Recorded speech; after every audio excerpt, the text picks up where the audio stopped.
What's up, everyone? It's your favorite producer, PJ, from the OK Podcast, and I'd like to tell you about a veteran fundraiser that is more than just OK. The Strength Co. will be hosting the 3rd annual Turkey Pull fundraiser for the Simplify in America's Fund on November 16th, 2024. That's November 16th, 2024. Don't go run a 5K this Thanksgiving. Come do some deadlifts and raise some money for this important organization that supports active military, veterans, and their families. You can come to this event in person, or you can join us online, and all proceeds go to the Simplify in America's Fund. Click on the link in the description and sign up today. We'll see you there. All right, and welcome back to episode 042 of the OK Podcast, powered by the Strength Co. Wait, I messed that up. It's the Okay Guidons Okay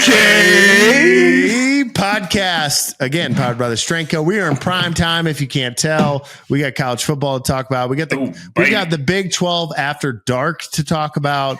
Exciting week. Today's date is October the 13th in the year of our Lord 2024. The price of Bitcoin, Jeff. Oh, goodness. Oh, that old price of Bitcoin.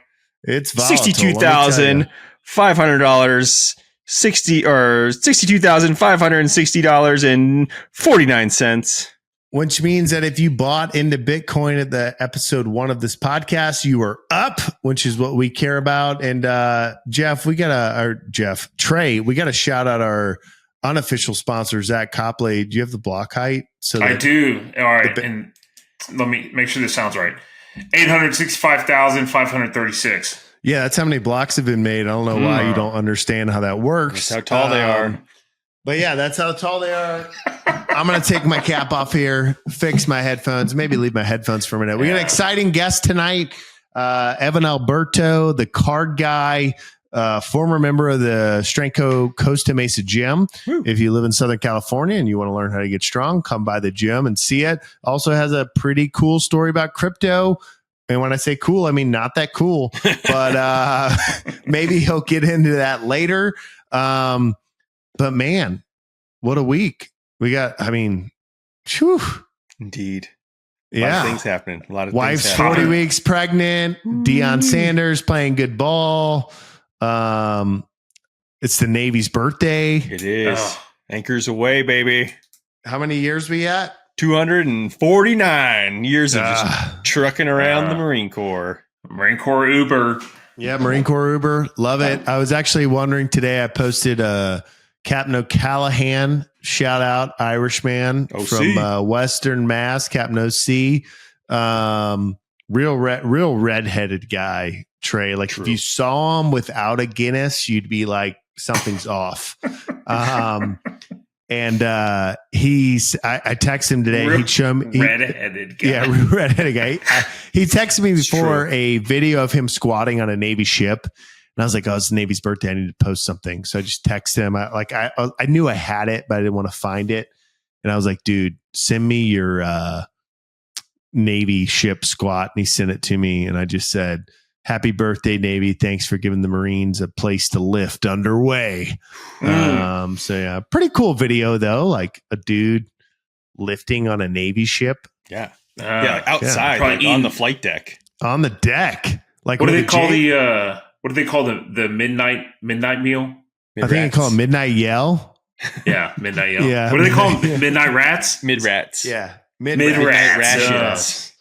Midnight rations. Jeff was a big fan of midnight rations. How long were you on the water? How long were you on the water for? I think I got over a year at sea time. All that sea pay, hopefully invested into crypto. Of course, obviously. Yeah, every dime. To the Navy. To the Navy. Yeah. What? Anchors away, my boys. Something like that. Yeah.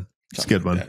Sail away, sail away, sail Yep, is that it? Yeah. That one too. Come sail away, come sail away, come sail away. All Navy songs. Yeah, Navy songs. All Navy songs. Speaking of the Navy and the Marine Corps, on the Marine Corps birthday, there's always a table set aside up front for those that have gone.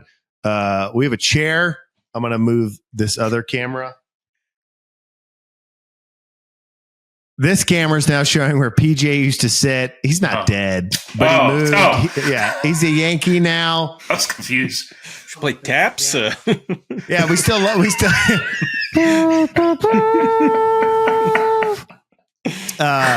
So PJ's left us. He's a Yankee now, but he's still editing this bad boy. And man, have we made some tough work for him on week number 1. Like, if there was ever a reason to keep the guy in the pod, that was it.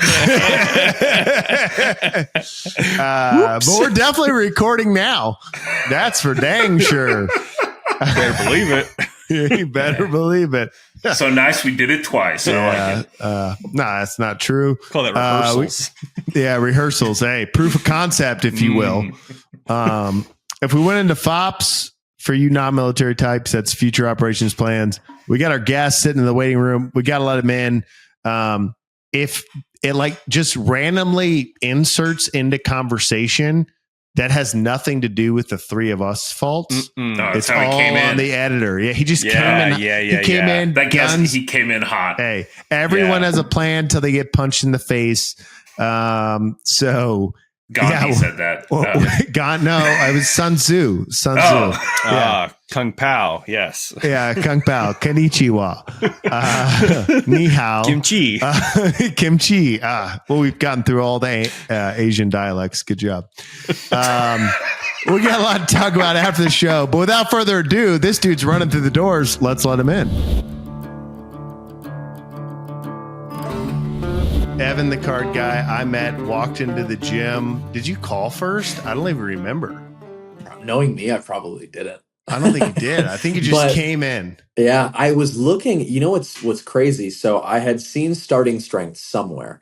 I'm not much of a reader, but I saw a video about it, right? And I was interested in getting stronger. So I'm a college student, and I heard Mark Ripito say something about like, oh yeah, there's such thing as like starting strength associated gyms that focus on this whole methodology. I'm like, oh, that's cool. I'm gonna see where the nearest one is. Thinking it'd be hours away. Like, I mean, what are the chances? How many are there?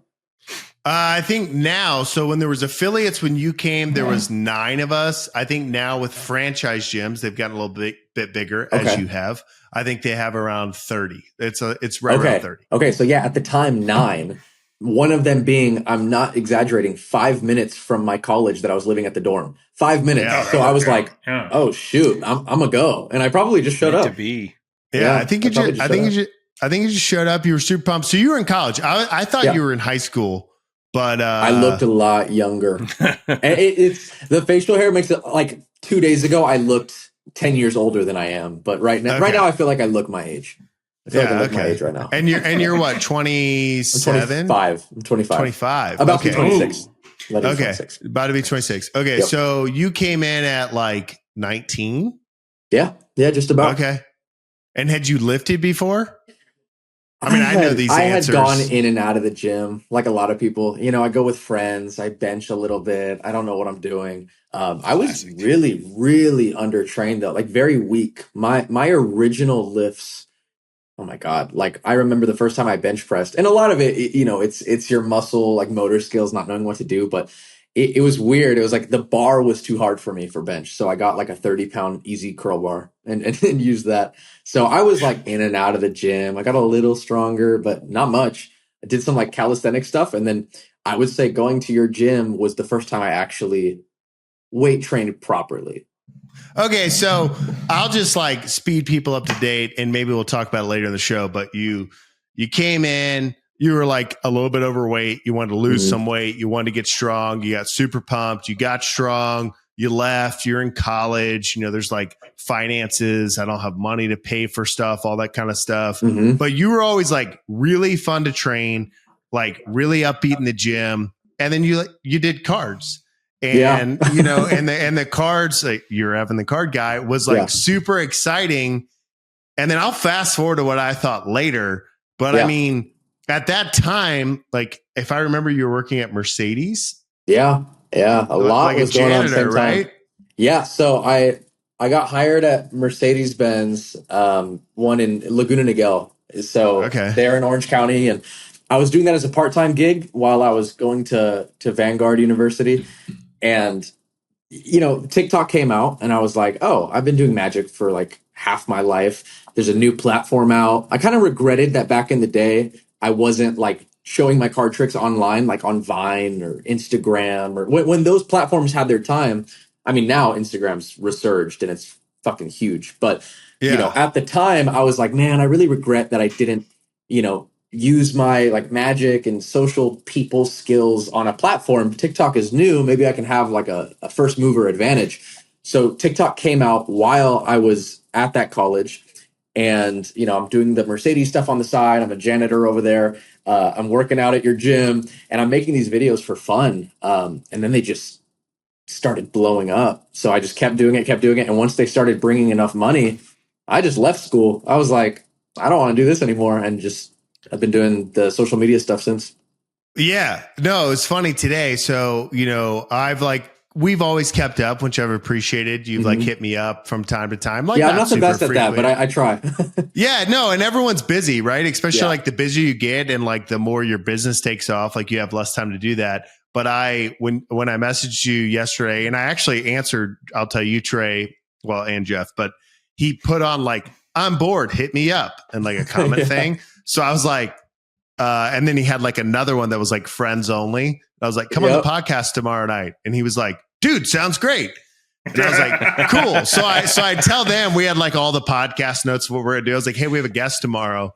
And I drop in your Instagram link because I'm kind of older than you. And so like we do TikTok, but like I don't get it. Like I don't get the algorithm. Honestly, I like Instagram so much more. Yeah. So I just dropped your Instagram profile and Trey said, what is he? And I was like, I said, I feel like it's a fair question. Yeah. No. So before I said what I said, how would you describe yourself? Oh, I would describe myself as a magician who found success on social media through posting street magic videos and optical illusions and anything in the magic category. But then I fell in love with just making content at all, just in general. So I got bored of doing the card tricks over and over. I still like doing it. I keep cards on me at all times. Like ironically, I don't have them right now, but most times, like if I'm out in public, cool. Yeah, exactly. But he's like, but Trey, check behind your ear. But yeah, like if I'm at a party or whatever, like I still do it. And if someone has like a gig for me to go perform, like, and I have the time, I'll go do it. But I really just fell in love with like just the idea of putting a video out and seeing the numbers grow. Like, I think that's why I like weightlifting too. It's like the challenge of seeing numbers grow. Like for me, when my best video ever was 1 million views, I was like chasing a 2 million, right? And then I kept like, I want to get this number higher. So for me, it kind of became just like, let's just make videos that are cool. Who cares if it's magic? Who cares if it's something else? I even considered dropping the name The Card Guy for a while because I'm like, I barely even post cards anymore. But I'm like, it has a nice ring to it. Whatever. But so now it's just, I'm a magician who now it's just, if I find something interesting, like getting a magic tattoo with a stranger or posting some positive mental health quote, like I'll just post whatever. Yeah. So I said you're a content creator. Would you agree with that? Yeah. Content creator. But would you actually think you would say magician first? Like in your mind? No. So if someone is genuinely asking my career is content creator for sure. Because I'm not like a practicing magician gigging around very much. But if someone like who's 65 asks me, hey, what do you do? It's easier to say magician than YouTuber. Funny enough, like it's like, or TikToker. Like I say magician. Yeah, no, that makes sense. Cause I think of that, like we now produce a lot of content, but my goal is very different than yours. I have a product, right? I would like, if you asked me, I'd be like, hey, we sell plates. Yeah. And so if I'm teaching someone how to squat and I'm making a YouTube video about it, yes, I want the views to go up on YouTube because then that leads to sales. But for me, I'm like, oh, we have like this product. And so it's kind of interesting. Like, and some people said to me like, oh, you're such a great content guy. And I'm like, no, you should see this Evan the Card Guy. Like he's like actually a good content guy. But no, like for me, I don't think that. I just think like this is a sales arm and it's a sales arm that works, in our current day and age. But okay, so magician, I'm glad you still say magician because that's how That's how, like, Trey, the card tricks are insane. Well, Like, you said content creator and magician. You had me at magician. So yeah. Okay. So, and I'll drive a little of this and I'll open it up to these other guys. But so you're in the gym, you're doing really cool card tricks. You're awesome guy. You're lifting weights. But like at what point, I guess, like at what point were you like, yeah, I'm going to quit college, or let's just like cut through all the bushes. Like at what point were you like, oh, I can make real money, like real money from this? Yeah, fuck. It's a great question. No, it was crazy. Like looking back at it, like it's a cool and humbling story. It's just, I'm in college, TikTok comes out. Like I said before, I made the videos for fun. Like I didn't know what would happen. The fifth video that I ever posted got 500,000 views. And I was like, whoa, like my fifth video ever. Like, part of it was because it was a cool card trick, but also like at the time there was less competition. Like there was less competition, and that's why I chose to do it, because now everyone and their grandmas is making TikToks. But at the time, TikTok was very frowned upon. Like, and that sounds weird, but it really was. TikTok was known as like a kids app. Like it was just dancing and silly memes, and there's still a lot of that, but it wasn't respected at all. So I'm making these videos as a joke. All my roommates are clowning me in college. They're like, why are you wasting your time on these like videos? Like, who cares if you get some views? But when I saw the 500K, I was like, I just feel not like, money. You mean subscribers or followers? Yeah, I didn't make money off that video necessarily. Because at the time, actually, TikTok didn't even pay for views. Like you don't make money on TikTok unless it's like unless it was a third party brand sponsoring you. TikTok itself didn't pay ad revenue like they do now. It's still not good at all, but that's a topic for another conversation. But but at the time, like I just made the video, and when I saw the 500,000 views, I saw opportunity to make money. I was like, okay, viewers mean attention. Attention means if I do release a card deck someday, if I do release merch or this, money will follow, right? So it wasn't even, I was making money in the moment. But then they came out with like this live streaming feature that you can basically, and people still do it today. You do anything on live. You can sing. I was doing magic, right? And I was entertaining people. When I did the live streams in my dorm, people were like tipping me. So I saw almost like a virtual version of busking on the street. Like I'm doing magic for a virtual audience. And I'm starting with like 10 people watching, people donating $1 here, $2 here. Next thing I know, I'm in my dorm. And this is when I'm going to Strength Co. like 2-3 times a week. And then in my dorm, just all my time, like I'm not studying, I'm not doing anything but going live on TikTok, doing magic because it was making me money, and playing Fortnite. That was pretty much it. So the live streams, I remember there was like a critical point where it sounds so crazy, but this is where it's like humbling, because I remember talking to my roommate. I'm like, bro, this week on TikTok live, I made $90. And he's like, $90 in a week? Like, what? But I'm like, no, think about it. Like if I just started doing this a few weeks ago and I made $90 this week, like, what if I just keep doing it every day? Like that'll stack up as I get more followers. So I used the videos as like a funnel to the live streams, and then use the live streams to basically get donations. Right. And how long did it take for it to work? Cause like no business plan, like ever, like you do something and you're like, okay, I can see how this can work, but then you have to like sell it to literally the world. Yeah. And like, at what point were you like, oh man, like I can actually quit college? Yeah. So it was $90 a week, and then it was like a couple hundred a week, and it was getting better. And I made a deal with myself. I basically told myself, when I make the same amount per month on these live streams that I do at Mercedes as a janitor full time, because during school I was part time, but during the summer I was full time. 40 hours plus at the car dealership, and I was still making the videos. Like some of my early TikToks, if you scroll back enough, I'm in my Mercedes uniform. You see the badge and everything, and I'm doing card tricks in the mirror and stuff. But I told myself, I said, when I make the same amount of that I do as a janitor, but doing these live streams, I'll quit and I'll just do it full time, and then I can grow it. Right. So I remember like the day it happened. Well, I don't actually remember the date, but I remember what it felt like. It was doing well. The live streams matched my other income, and I was like, all right, I'm gonna go full time on this. So went to my boss and I gave him a 2-week notice, and from there.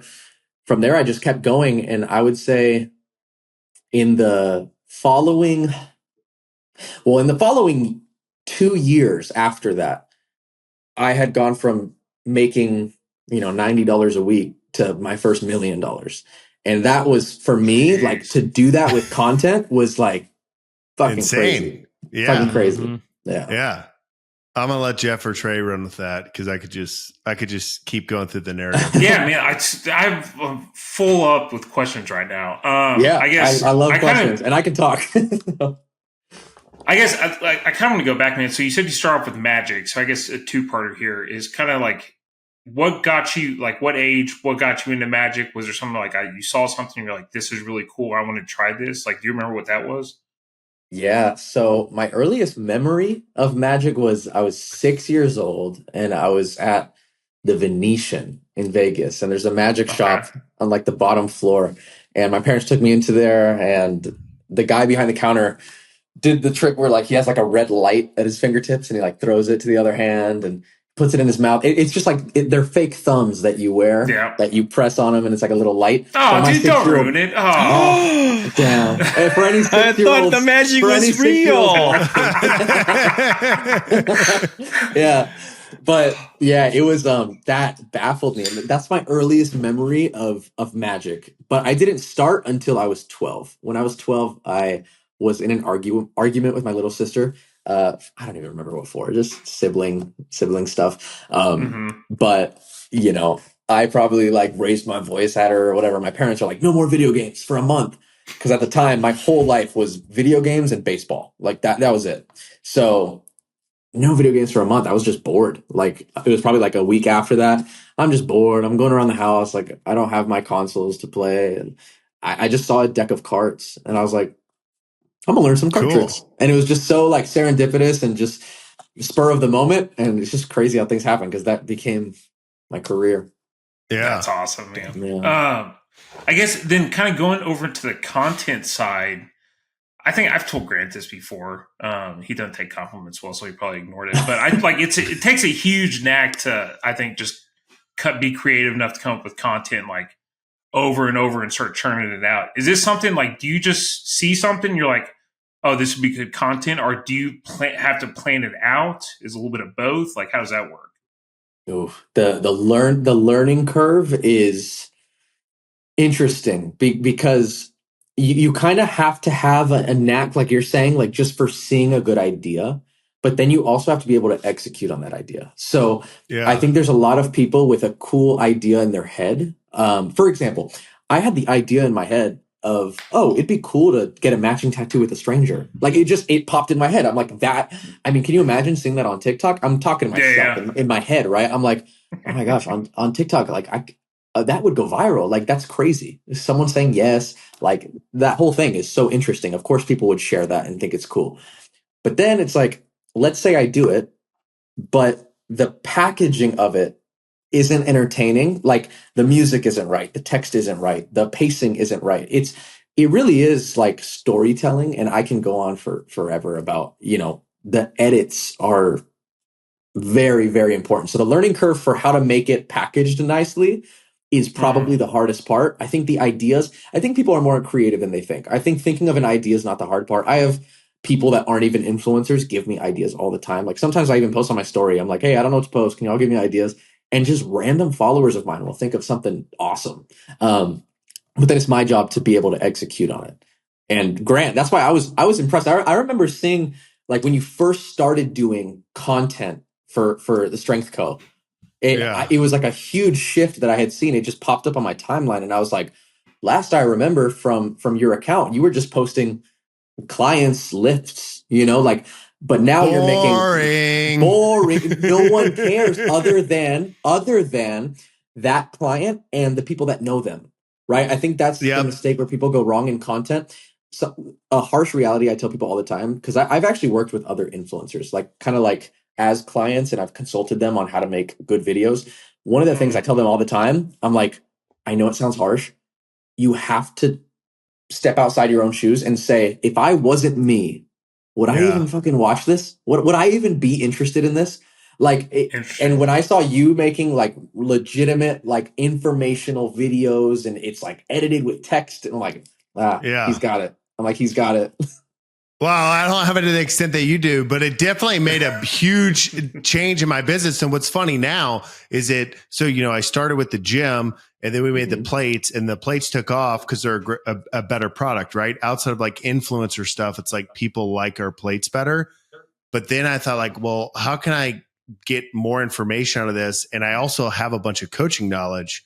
And so then we started editing. And it's interesting, since we started this podcast, the goal of the podcast was like, well, if we talk about lifting stuff, then you know what it's like to be like sitting at your desk, staring at your camera and being like, I need to make something, because like, just like in the gym, consistency is king. Like I have to be in front of people all the time, and it's hard. And I was like, well, if I have a podcast, then we can grab clips and we can do other stuff.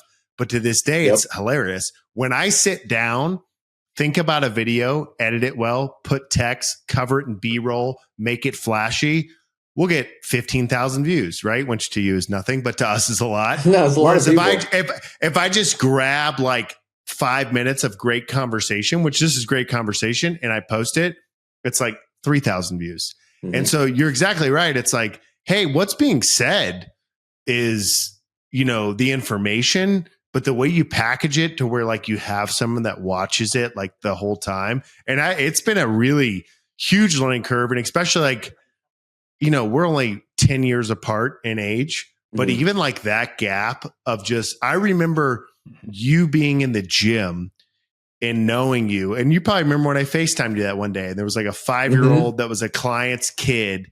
And she was like, Evan, the card guy? And I'm like, yeah, he's like trying to deadlift 365 right now. Like, whatever. She's like, can you FaceTime him? I was like, probably. And you answered because you also know that works. But we did it. And like her day was made. I was like, what's the deal? She's like, there's TikTok. And this is only like 7 years ago. And I'm like, what's a TikTok?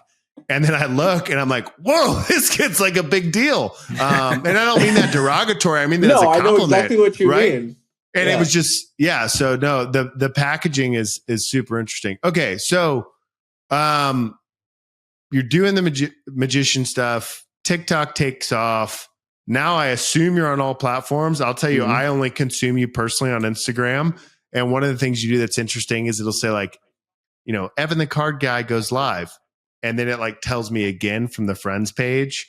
And like, you'll see me, I tune in and like wave once in a while. Right. But I see it and I'm like, oh, that makes sense. Cause even me now making content, I'd never like, I'm like, go live. Like, what am I going to do? But hearing your story right now, I'm like, we should probably go live more.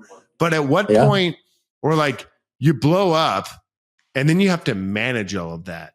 And like following your story, I assume that got difficult or hard, or like, what did you do wrong? Because I mean, so TikTok blew up. Did you immediately move it onto YouTube and also Instagram? Did all accounts blow up at the same time? And then now, so you talk about views. I always talk about audience. I'm like, if I have an audience, I have something to sell that audience something, right? Like I now have people to sell to.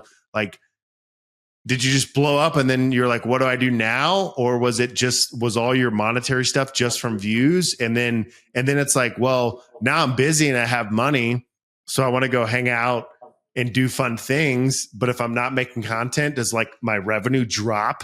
You know what I mean? Because for me, it's like, hey, we get more views, more exposure to the product, and the product can sell while I'm eating pizza with my wife. Right. But if your money is tight, like, I think you know where I'm going with it. Yeah, no, absolutely. And it's interesting because it's kind of like two different games, but in the same field, in the same genre, because what you're doing, I respect very highly, and I have not, granted, I haven't really given all that effort to it, but the idea of building an audience with the intention of selling a product or a service or something that, your audience, it's not just for the views, it's bringing them into something. For me, my product has always just been me, right? So I respect, I mean, I'll tell you guys right now, there's people with a fraction of my following that make 10 times more than what I make. Because I mean, there's a concept, it's called, I don't remember who originated it, but 1,000 true fans. There's like, right? It's like you have 1,000 people that are loyal and will spend $100 on you in a year. There's your 6-figure business. And $100 spending on you in a year is nothing, right? Like if you have a clothing company and you have 1,000 true fans that buy multiple drops of clothing per year. Yeah, exactly. So, for me, I've never truly cracked that code. My thing has always been just growing my sheer size, so that it could lead to other opportunities. And like some of those opportunities are, I've been asked to perform for different celebrities and been paid for stuff like that, and various gigs and the views themselves, right? Like the majority of my income that I've made in the last however many years has been primarily views. But I can give you another content creator that their views are this much of their income because they have way less views than what I have combined, but their revenue on merch or whatever is millions of dollars. Like it depends on what you do, and that's what I like about it. There's kind of no ceiling, other than just how much you can learn and how much you can evolve. So I don't even know where fully I'm going to take it, but so far me making money was very much and still is just the views and various opportunities that come out of it. But to answer your question about like how I handled all that and what happened, frankly, like I didn't know how. So I made a lot of money. I had just dropped out of school like a couple years prior, and I blew like a lot of my money. And when I say a lot, I mean like pretty much all of it. So there was a point. There was a. We're not laughing at you. We're laughing with you. No. Being young, man, I get it. I get it. And you make mistakes, right? So I look back, and there's things I would have done differently, but it was a hard hit. It was a hard hit for me, mentally. It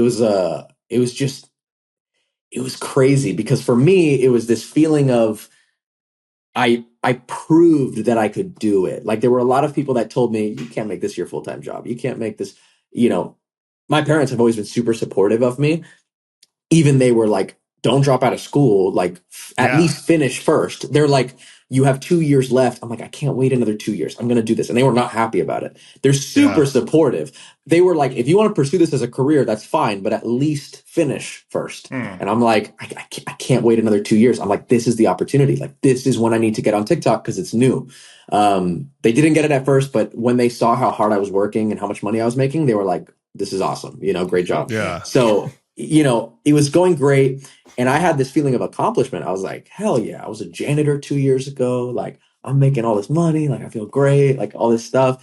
And after I had lost it all, because I lost it all, I basically invested a stupid amount of money into crypto and lost it all. And I still love crypto. I'm still in it. That's a whole other thing. But at the time, I didn't know what I was doing, and I lost a shit ton. And emotionally, that was like a really hard hit because it was like all this shit that I've worked for the last 3-4 years, whatever, it's gone. So I took some time off. I took some time off of making content, and when I came back, I was like, I'm only gonna make stuff that I'm proud of. Right. So that's when I started doing like the matching tattoo and like started posting about mental health, and I started posting about going to the gym, like all these things of like self-improvement. My content took a big shift. And now, ironically enough, even though back then is where I made like the majority of money and followers and all that stuff, right now, I think I'm building that core audience. Like all these years later, I think right now people are resonating more with me as an individual versus just a viral concept. Yeah. So long-winded way to answer that question, but I can. No, man, that's a good answer. Good. Jeff, you got something? Because I could dig deep. Yeah, no, just interested to hear. So this is like a very non-standard kind of career, however you want to frame it. But how do you approach like the content creation side? Like, do you have like a structure to your week that you've put in place, and then you try to like get in a rhythm that way? Or is it very like kind of like free flow? You get inspired by what other people like are posting. You get inspired by suggestions from your followers, like you were talking about. Like, kind of, what's your process? Like, do you have like a structure to how you like Yeah. kind of create So, stuff? oh my gosh. So since I hated school, I always hated school. I love learning, but I hate school. Yeah. I Amen. hate sitting That still. I hate structure. Like I don't like having a strict schedule. So for me, it's always like I want to film something today. Like Okay. I want to film, and then I kind of narrow it down. So I'm like, I want to film something. I want to film something about magic, or I want to film something with a stranger. Like I want to film, like I kind of pick a genre, and then I just do it. I mean, the best videos I've ever posted have always been the ones that I give the least thought to in the moment, but they take the most precision in the editing. Like in post, Yeah. Yeah. like the less you have planned going in, the more you're gonna have to do after. So the matching tattoo video, for example, that video total took 3 hours. I went to Hollywood Boulevard, found a stranger. They were down. We drove to the tattoo shop, got a matching tattoo, got some Korean barbecue, said our goodbyes, filmed the whole thing. 3 hours. But then I I love went it. home. But then I went home and spent 9 hours straight editing it so it was the perfect video. And then I posted it. Yeah. And then it got, I don't know, fucking 80 million views. No, more. Probably like 100 total. And that, that's how I get paid. So it's cool. My process is just like being spontaneous. And I know different creators have it different. Some creators, they have like one day a week that they just film all day long, and then they have content Yeah. for their whole week, and they ship it off to an editor or whatever. It sucks because I wish I could use editors. I have, but I'm so particular about how I want it that I have to do it. Yeah. I So just like have to. that video for the tattoos, when Yeah. you say editing, are you like going into TikTok and like, No, but I do it on my phone. I use an app called InShot. okay. So, Oh yeah, I know InShot. So you do yes. everything on your phone though. Like you're literally like using your thumb, typing stuff. Like you're Yeah. not like you're doing it all yourself. Every video I've ever posted, apart from like a few YouTube videos that I did a couple years ago that I was trying out an editor to see how he could help me. 99% of my videos, that was just me on my phone, just like, okay, put the text here, put the music here, lower the volume, all that stuff. It's a lot of work. It's so much. And I don't think Yeah. people realize it. I mean, how long does if you're making a video on, I don't know, how to squat properly, like it's a simple concept, but to edit that and make it nice, like how long does that take? Dude, I mean, I don't even know. So, like, we just did a video recently that's doing pretty good. It's like, what's the best assistance exercise? Mhm. And it's me sitting on the other side of this room, and I have a backdrop. And so, like, I go through like a 9-minute rant, but then it's like hours of editing. Mhm. And if I didn't have 10 years plus of barbell coaching to like, here's an older woman doing a stiff legged deadlift, here's an older woman doing a rack pull, here's a dude like, if you didn't have all of like the B-roll to make it interesting, because what makes it interesting for what we sell is like, well, literally anyone can do this. So like, Yeah. here's this guy with a 500-pound deadlift. Cool, whatever.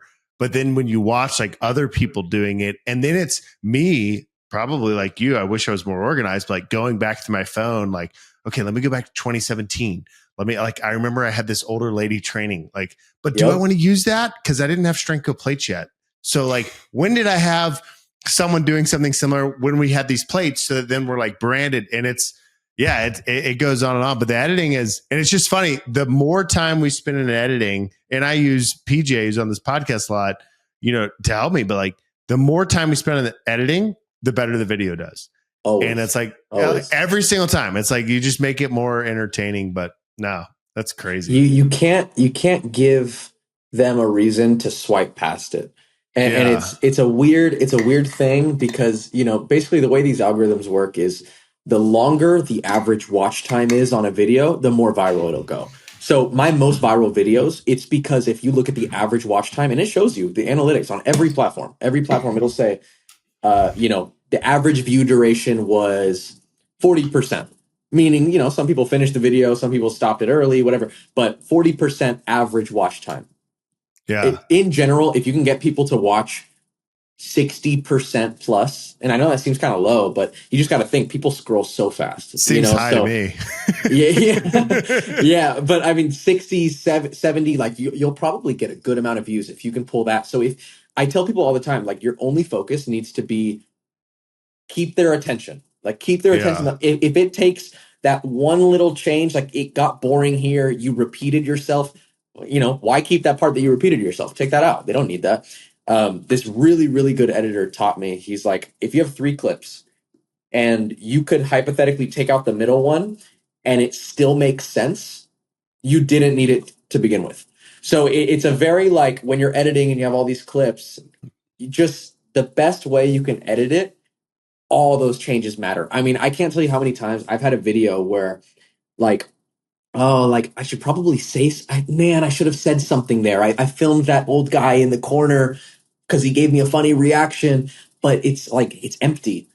I'll go in and I'll voiceover. I'll pretend I said something. I'll voiceover and I'll be like, hey, what's up, man? Like I'll voice, like it's like all those creative little things you can do.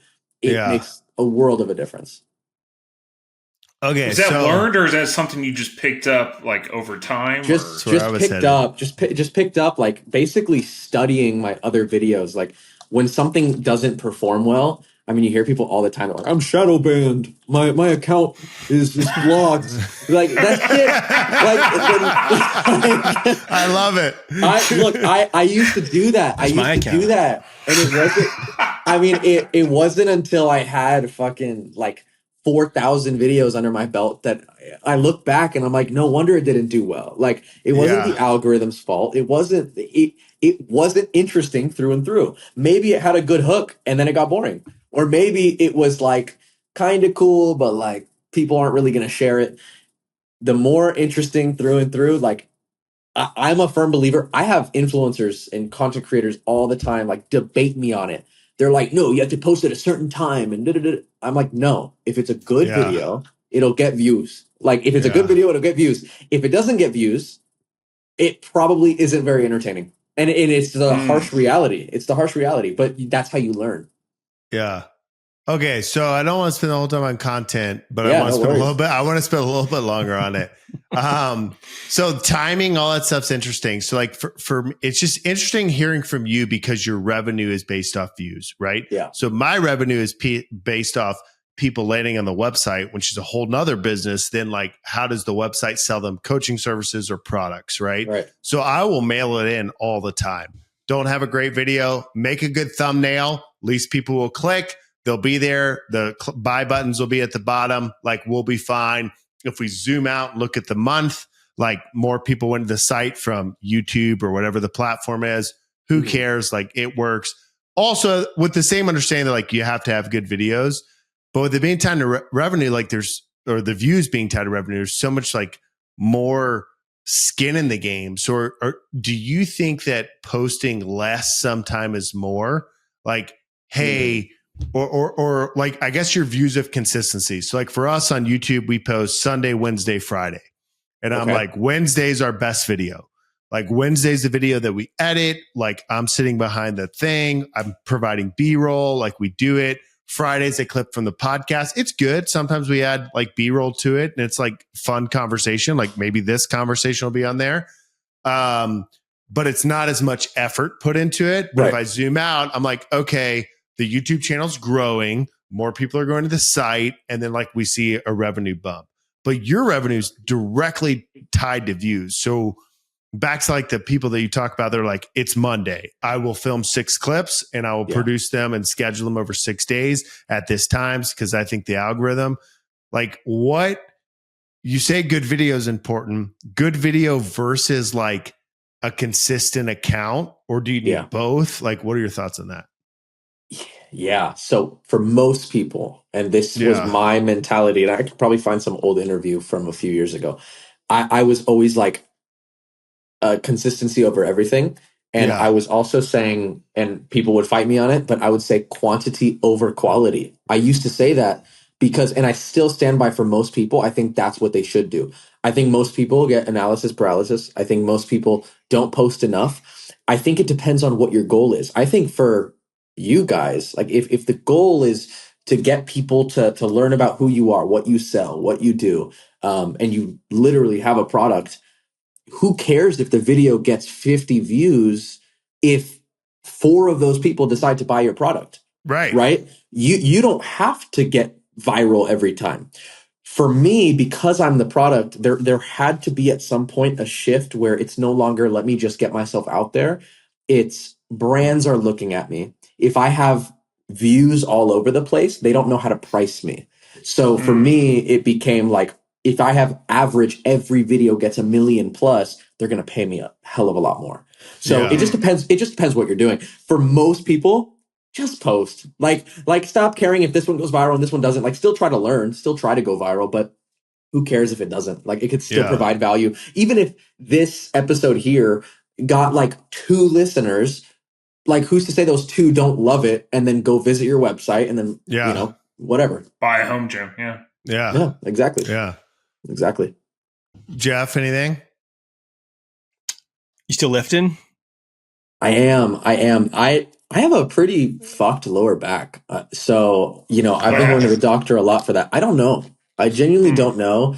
I don't know if it's like just over time. Like, I remember like a few years ago, just for the first time feeling like some weird like pain there, and it comes and goes. So sometimes I have to take little breaks, but yeah, I still lift, and it sucks because I mean, and Grant knows I freaking love deadlifting, but I haven't been able to deadlift in a while because I mean, I guess I could go really, really light, but even just the motion of it has been painful. So I think let's talk a little bit about that, right? Yeah. And I think you're a guy that likes to put yourself all out there. So if I'm sharing anything, text me later. We can fix it in post, as you say. I'll say no, anything. but like you came in, you were overweight, you wanted to lose weight, but you also wanted to be really strong, which was like almost for me was tough, right? Because you're in the gym. And the funny thing about our gym is we deal with like 30, 40, and 50-year-old guys. So here are like 20, they're all married. They have kids. Like, a deadlift makes them happier than like looking good.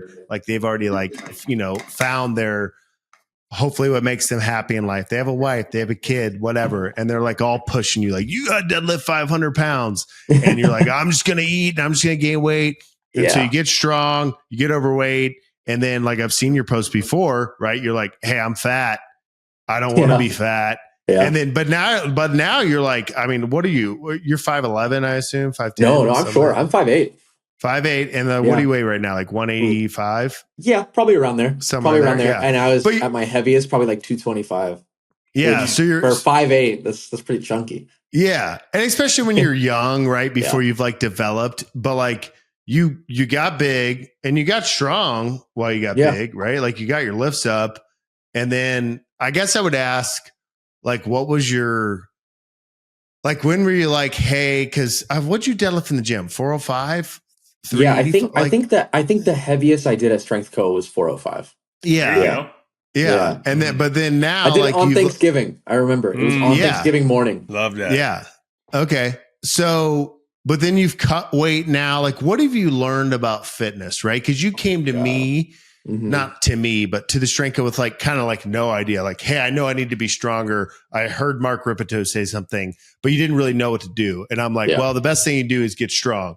And so you like get strong, and then you're like, well, now I'm overweight, and I like don't want to be this overweight, which doesn't mean that getting strong means you're overweight. But you like, what are your biggest takeaways in like your fitness journey of like, yep, this was definitely worth it. This I took too far. This, like, you know what I mean? Like, what are kind of your thoughts on that? I mean, look, I love to eat. Like, I love to eat. Oh my God. So when you know, everything you see on social media, especially like in my age range, especially at the time when I'm like 19, like all you see is these aesthetic guys with like 6-packs, and like all they're preaching is intermittent fasting and fucking like, you know, all this shit that, you know, whatever, it can work for some people. Like, but the whole thing that people preach and want and desire isn't strength. Not at that age. Like, it's look good. Let me look good. Let me be aesthetic. Let me get girls at the beach. Like, that's all it is. So that was like, I always wanted that. But when I found, a gym that focused on strength, I thought it was really cool. But I did take it too far with the food because I like seeing numbers go up. I was Yeah. like, if I eat more, I'll recover quicker. So like I knew what I was doing and I was doing it very intentionally, but because I love food, I took it too far. Like it was just my lifts were going up very rapidly, but so was my weight, So like there's healthier ways to do it. And Mass that's moves what I learned mass. since. That's Mm. what I learned since because Mm. right now I weigh 40 pounds less than when you last saw me, but I'm stronger. Like I don't know what my deadlift would be right now because I haven't deadlifted in a while, but Yeah. I remember my max bench back then was like 205. Like Yeah. and now it's 265. So it's like Okay. I'm Nice. strong and that's like there was a lot of time that I didn't lift, so Yeah. actually being serious about it and actually doing it while not being a fat ass like Yeah. that I learned a lot and I would say doing it well, doing it right has been maybe the last 2 years. Mm. Okay. Okay. Yeah. So how many days in the gym are you now? uh Now probably 2 or 3 times right now. Okay. But last year I was in there, I was doing kind of a mix of like some strength, like and some hypertrophy stuff. So last year I was in the gym probably 5 days a week. Okay. Yeah, like 5 or 6, and then now it's a little less. So I So don't have know. you It's moved like on from the starting strength? so yes, but I've used principles of it still, So Gotcha. like Okay. I use principles of starting strength in compound lifts like bench when I could, deadlift and squat, but squatting and deadlifting has just been hard because my back. Hmm. So I started focusing a lot more on some accessory stuff, which I'll be honest did help my physique. Like if we're going back to the physique talk, adding some accessory stuff definitely changed my appearance. Yeah. But I still use the starting strength principles when I bench, and Yeah. I always keep in mind like proper form, and a big thing So starting strength taught me was even just like bar path, for like yeah. different lifts. Yeah, for sure. So, okay, huge content creator, and I still want to talk at the end like your favorite platforms. So, someone Yeah. remind me your favorite platforms, like what you do the best on. But I would say you also absorb, and like I know you, I don't know you the best of I know people, but I know you better than most, right? Like you came to Hmm. our gym for like 3 years. Like I know Yeah. you're like a learner. So Yeah. now that you're on the other side and you've seen channels grow and you can tell like that's BS, that's true, that's Hmm. fixed in post.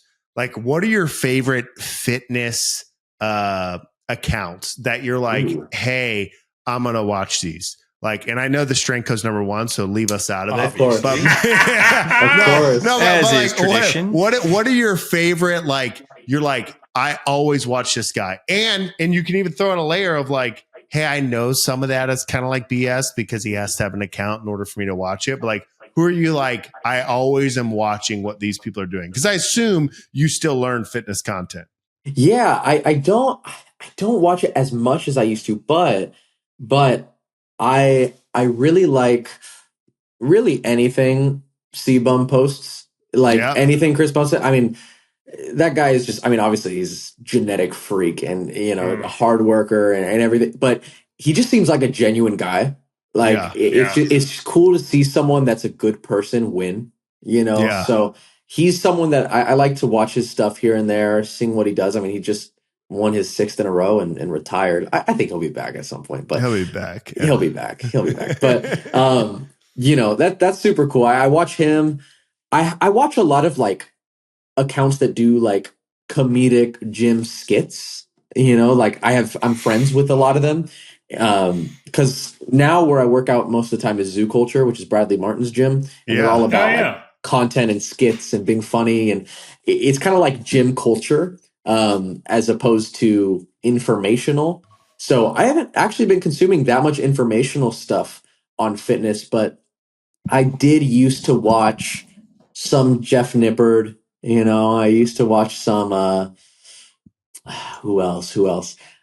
I watched Kino Body for a while because he just has such an interesting personality, and yeah, it's cool. I haven't absorbed too much of informational stuff recently, but I still watch things in the fitness industry, and I still know who's competing and all that stuff. Who do you think? So watching Kino Body, watching C-Bum, watching Ripito, I assume you probably watched a little bit of Dr. Mike Israetel. Yeah, like who do you great. think? And Austin, right? Yeah, Austin. Yeah, who do you think? I'm going to put this biased at you, and you can tell me true or false. But do you think in terms of like results, if you're like a young kid, right, and you're 18 and you're working at Mercedes and you're overweight or you want to get strong, like one of the reasons that I've like stayed so closely aligned to starting strength was like, if you get your deadlift up to 405, yep, you may be overweight. You may have eaten too much. You know, like you may not have the aesthetic benefit you want, but the benefits of having gotten your deadlift up probably outweigh of what a lot of other people are saying. Would you agree or disagree with that? Oh yeah, like just like getting stronger. Absolutely. Well, there's so much. What I like about starting strength is it's simple. Like it's simple and it's effective, right? It's like minimum effective dose, right? It's doing what works. It's doing what you need to do. And my only thing where I have deviated and I'm like, people have weak points sometimes. Like for me, my chest and my back grow a lot faster than my arms. So I do a lot of extra arm accessory stuff that I wouldn't be able to target as much just by benching, squatting, and deadlifting, right? Yeah. So that's the only thing for me. But other than that, like the concept of just being stronger, starting strength it helped me a lot. Like just being stronger in general. I just a few days ago, before you even reached out, I thought of you and I thought of starting strength because I was having a debate with someone who said that there's no difference between like walking and staying active that way and lifting weights. He said he's never lifted a weight in his life and no one can convince him that it's important. And as soon as he said that, I was like, I started feeling like I channeled, I channeled you and I channeled like everyone part of starting strength. And I was like, listen, man, like being strong is like the most important thing for your body. Like being strong will allow you to do everything else in life better, So, I thought of starting strength just a couple days ago. So it's funny that now we're here. Yeah, no, it's good. Well, we got a couple things we have to do like that we do to every guest before we let you go. We know we've had you for almost an hour, but first, hold on. That's the you're going to ask them about platforms. I'm going to ask the platforms first. So you started on TikTok. That's where you made your bread and butter.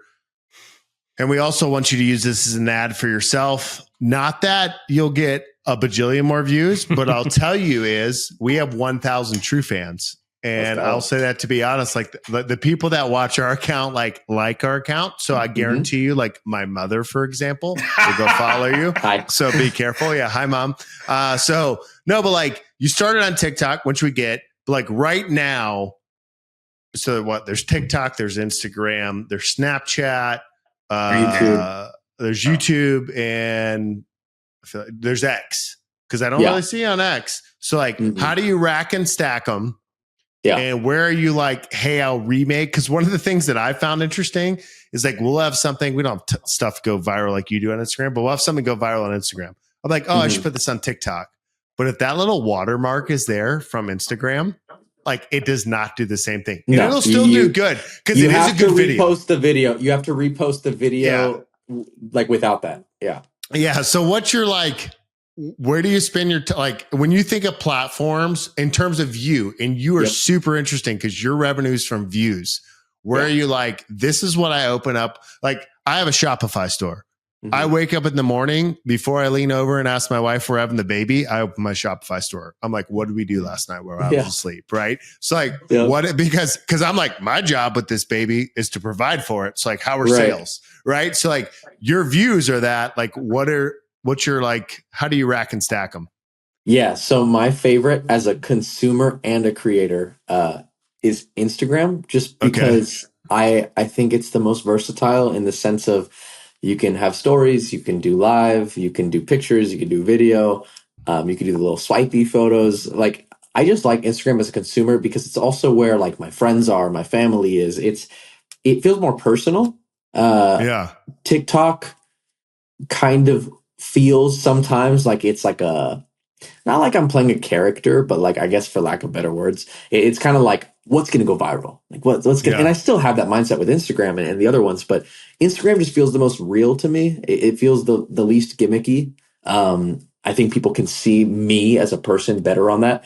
But if I were to rank how much like they've helped me financially, I think YouTube has the most long-term benefit. So financially, everyone's like, oh yeah, if you're making videos on TikTok and Instagram, you got to make like long form YouTube videos because the monetization is, you get paid so much more for a long horizontal video than you do a vertical. Like always. So my next mission is to really focus on YouTube. And next time we speak, I would want YouTube to be my answer because YouTube is like, oh yeah, that's where I'm grinding my time. That's where I'm putting my energy and that's where I'm making my money. Yeah. So how many subs do you have on YouTube right now? What was that? How many subs do you have on YouTube right now? I have 3 million, but that 3 million though, that's from shorts though. That's from reposting on TikTok. Yeah, doesn't count. Yeah. Doesn't count. No. And so let's just go to this. As much as you're like, yeah, whatever, it's still 3 million.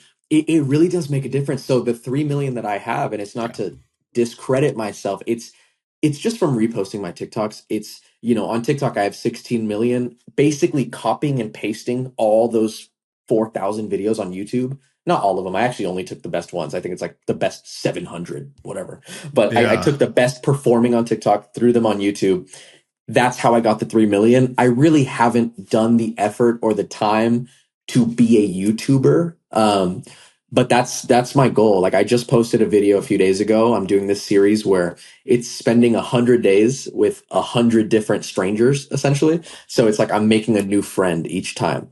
So I posted the first one, and it's cool because it's spontaneous, and I love doing stuff like that. So yeah, that'll be cool. So I'm going to focus a lot there.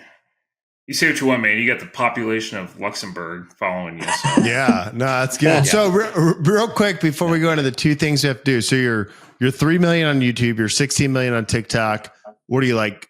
I don't want to discredit. Just under 2 on Instagram. 1. Instagram and X. You don't work at all. X I don't. I've thought about it. I probably should. Because now you can get monetized on there. Yeah, it seems like I'll tell you. We started taking all of our YouTube videos, and the only difference we do is we throw captions on them, put them on X, and we're not big by any, like the strength coast 7,000 on there.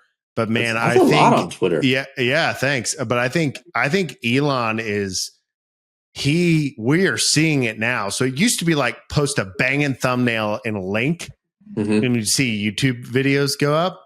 Right. But now, like, however the algorithm works, it's just like auto plays, right? They don't want you to leave X. Yeah. So it's like, so I'm like, post the banging thumbnail and the link as one tweet, and then boom, go right after it with the video with captions. And I won't say they're doing better than YouTube, but they're doing well. So it's kind of interesting. Yeah. Well, I'll say I use Twitter a lot, or I use X. I use X a lot as a consumer. I don't really post on there, but I saw a YouTuber just yesterday post her ad revenue on YouTube for last month and on X, and it was higher on X than it was on YouTube. And she's like a popular YouTuber, and she made more on X. I think she made like $10,000 on YouTube and like 30,000 on Twitter. Yeah, I think I don't see it in those numbers, but I will tell you. Well, yeah, but that's someone who's really good. No, but the ratio. I think Elon's dumping more money. I mean, I think that's his overall goal is to like you never leave here, right? Like there's no more Signal, there's no more WhatsApp. Like everyone's just here doing everything, and I don't know that that's right.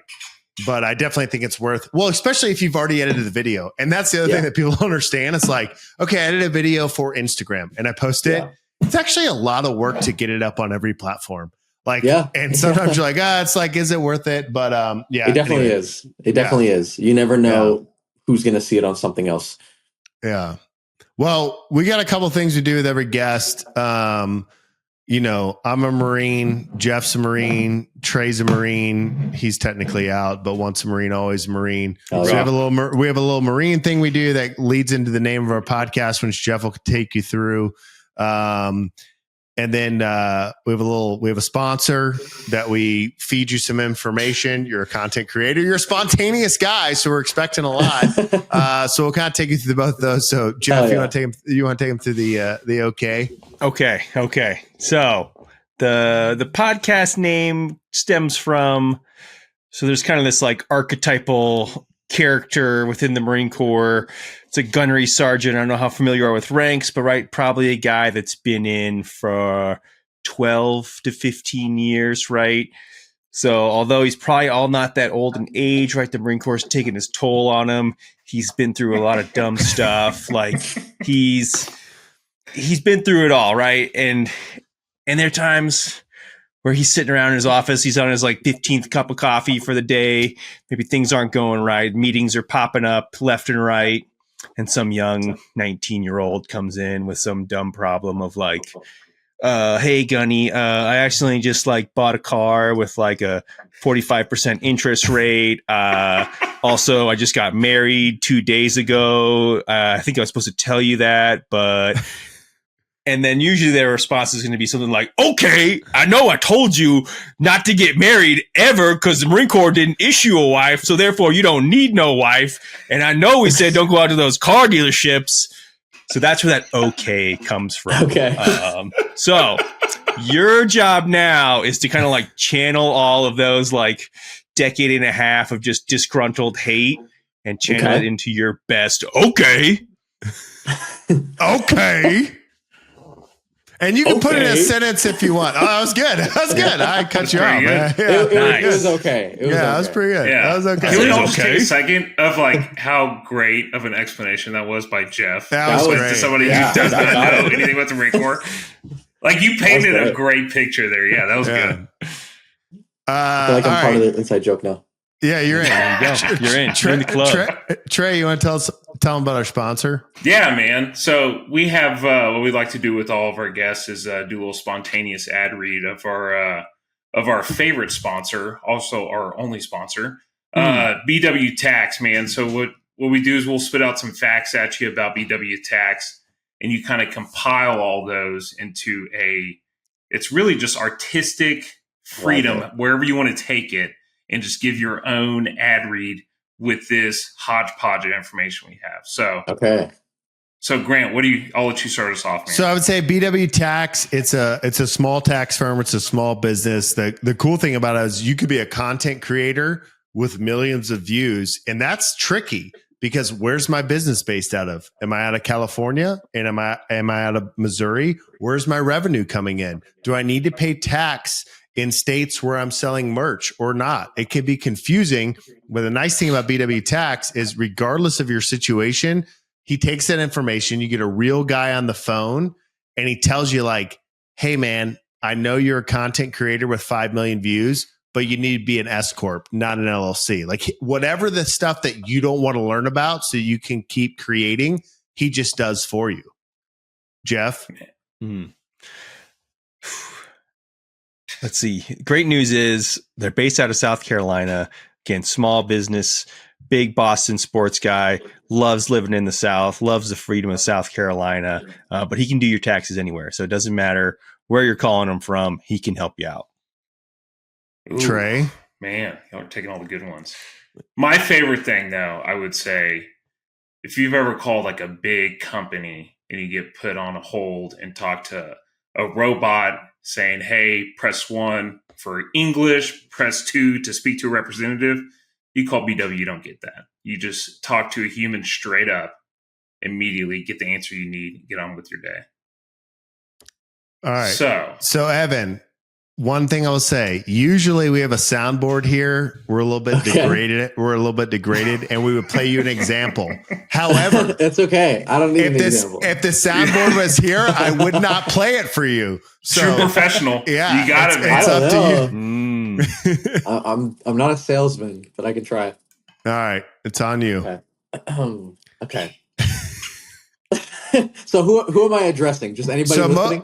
You're talking to anyone listening. How most people started is what I love about BW Tax, and then they act like they've known them for years.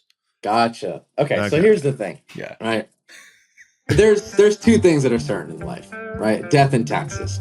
Okay. We hate both of them. Okay. We hate both of them. I hate taxes even more. Okay. But it's something that has to be done. It has to be done. And they don't teach that shit in school. It's one of the reasons I dropped out. I said, how dare they not teach me what to do with my taxes? I need to hire somebody. But I don't want to press 1 and hear someone ask English or Spanish. Okay. I want someone that's going to help me. And it doesn't matter what state I'm dealing out of. It doesn't matter who I'm selling merch to, or really what I'm doing. Someone's going to take care of it for me. And the great thing about SW Tax is, so what? BW Tax. BW Tax. Sorry, that was an error. SW. Where the fuck did I get that? Is there a direct competitor? Best read ever. The SW is actually for so wonderful. But BW Tax Firm. Make sure you use it because you need to do your taxes. Don't end up in jail, and have someone that's going to help you not go to jail. I love it. I love it. Stay out of jail. All right, Evan. Direct competitor. Direct competitor, SW to BW. It's right next to each other on the keyboard. Yeah. So, Evan, you're a big guy. You're way bigger than us. But where do people find you? Where do you want them to go? If you probably got 1,000 listeners this week. Like, you want to send them one place. Where they headed? Hell yeah. The Card Guy everywhere, but mainly Instagram and YouTube. All right. My girlfriend is making me say Spotify because we made a song together. Ooh. So there we go. Hey, your girlfriend's song is good, low key, right? And tell her low key Selena vibes, which I like. I'm married to a Mexican, as you know. She loves Selena. Yeah. She says muchas gracias. She says Good muchas gracias. Yeah, muchas gracias. Hey, dude, great to see you. Likewise. Yeah, talk soon. All right, dude. I think we got to give him a good dude. That was great. Good dude. Good dude, though, and like honestly, super cool because you would think, I don't know, whatever you're making a month on TikTok and that many views, you wouldn't be a good dude, but like he was great. Super genuine. Yeah. Super. That's the best word right there, Jeff. In the South, we just call that. That's a good word. That's a good word. Dude, 150 million views on a TikTok about a matching tattoo. That's tough to do against tall grass. That's true. I was waiting for that one. Yeah. Just waiting for first that. one. First one of the episode. There it was. First tall grass. No, that was cool. That was great to have him. Yeah, man, that was awesome. Yeah. Good stuff. Well, I knew you guys were pumped when I was like, we got a TikToker as a guest. Well, at first I was like, I just saw the name and I was like, I was like, is this a guy that's like really good at getting credit card points? Like, this would be right up Trey's alley. Trey's going to be I do love points. Big Trey's points guy. About Big points guy. And I was like, oh, okay, different kind of cards. Okay, cool. Different kind of cards, yeah. But he actually gave me deck cards, still have it, and he taught me how to split them in half. Which like has been to cut the deck? Yeah, how to cut the deck, yeah. But with like one hand? Yeah, with one hand. Yeah, okay. Useful. I was about to say, yeah, I mean, dude, when so he would probably say he's in his prime now with like 50 million followers. I would say he was in his prime when I had 35 gym members and he was doing card tricks on the deadlift platform. That was my prime for him because it was just like, I don't know what to tell these people anymore. Yeah, man, you pick the bar up. And he'd be like, hey, you ever seen the Jack of Diamonds? And they'd be like, what? And he'd be like, it's over there behind the water fountain. And it would be like, Is he just sneaking in and planning these? What's he? Dude, his jokes, you're going to go back and you're going to watch. That's pretty and his new stuff's great, but some of his old stuff, like, I don't know. Yeah. I remember when he had Marshmallow. I have no idea who Marshmallow is. I didn't want to tell him that, but I literally have no idea. Like, big time DJ. Is it like Eminem? No. That's Marshall Mathers. I see where how you got there. Yeah. Nice trade. I'm learning to speak getting it. Is that him? Yes, same thing. Same guy. Okay. No, it's a DJ. He's the one. He sits up there in front and he clicks play on his computer and then he does this. And then he goes, oh. So kind of like David Guerra. Yeah, David Guetta. Guetta, but with a head on, helmet on. Yeah. That's okay. Anyway. Nailed it. Well, nice to have a celebrity on. Probably our biggest. I mean, who would you say in the current day and age, and put to the side us being late 30s SEC biased? Okay. But I would say top two is definitely Steven Garcia and Evan the Card Guy. But if you put this podcast out, and the numbers will show the numbers.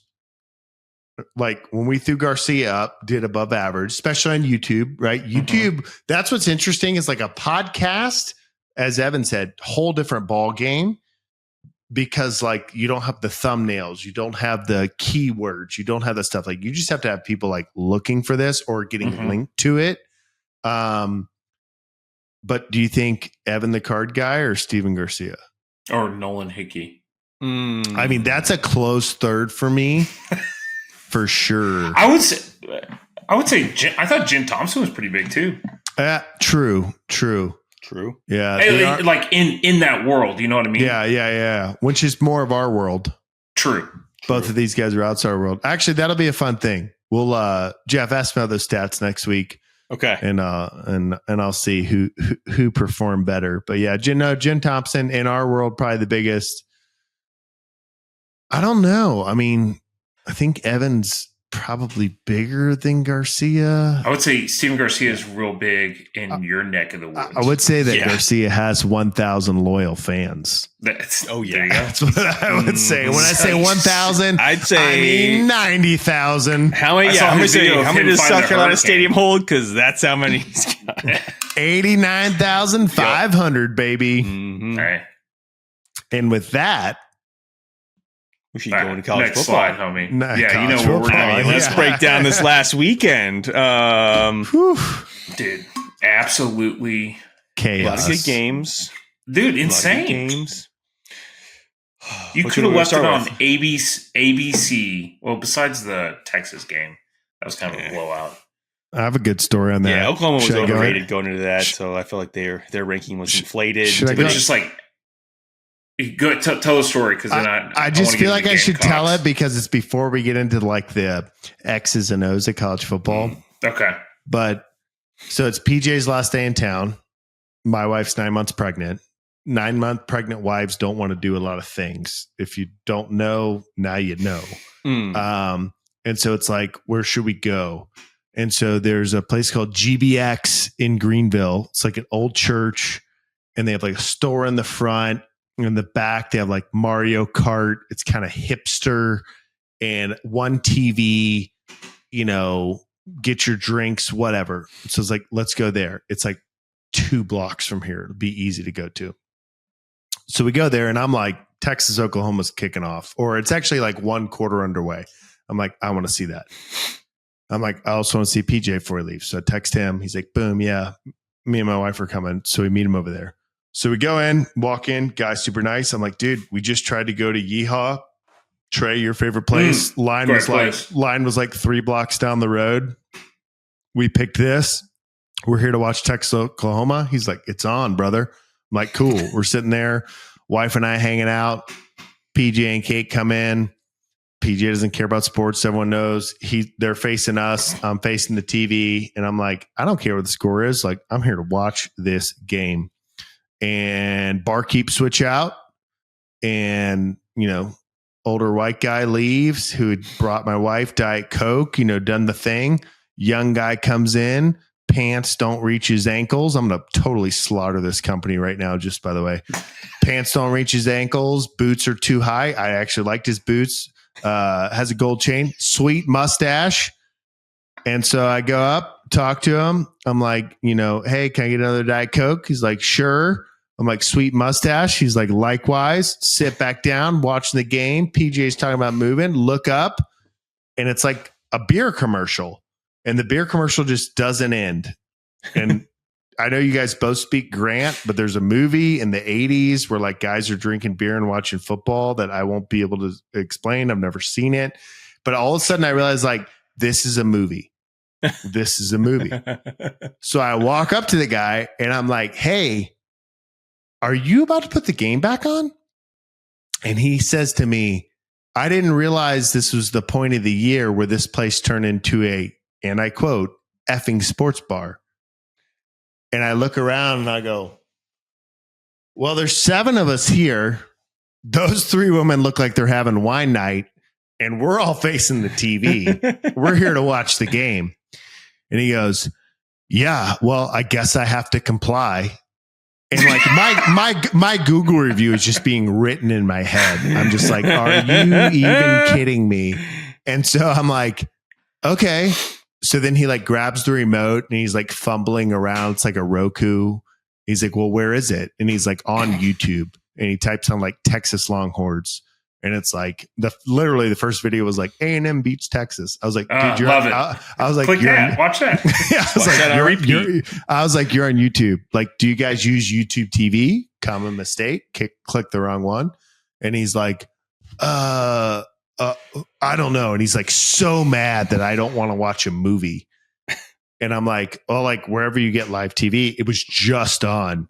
He's like, dude, I'm just trying to watch. And he named the movie and we'll put the movie in the show notes. And I don't remember the movie's name. And I was like, I was like, well, you're working and I'm your customer. So, and he's like, so he puts it on and he's like so mad and he finds it and he puts it back on.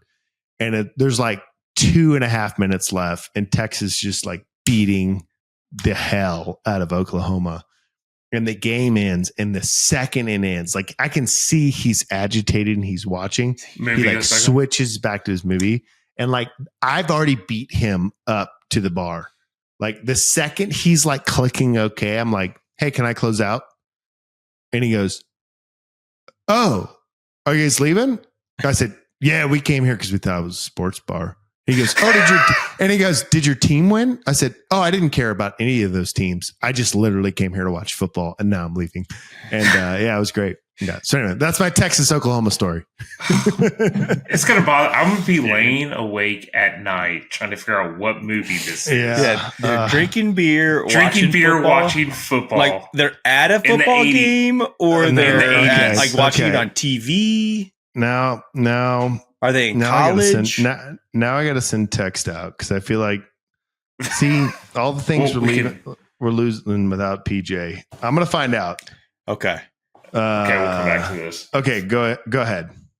All right. So yeah, that game was not worth it. But I would say outside of that game, man, like all of them were several very good games, a lot of overtime. Almost overtime. Grant was super.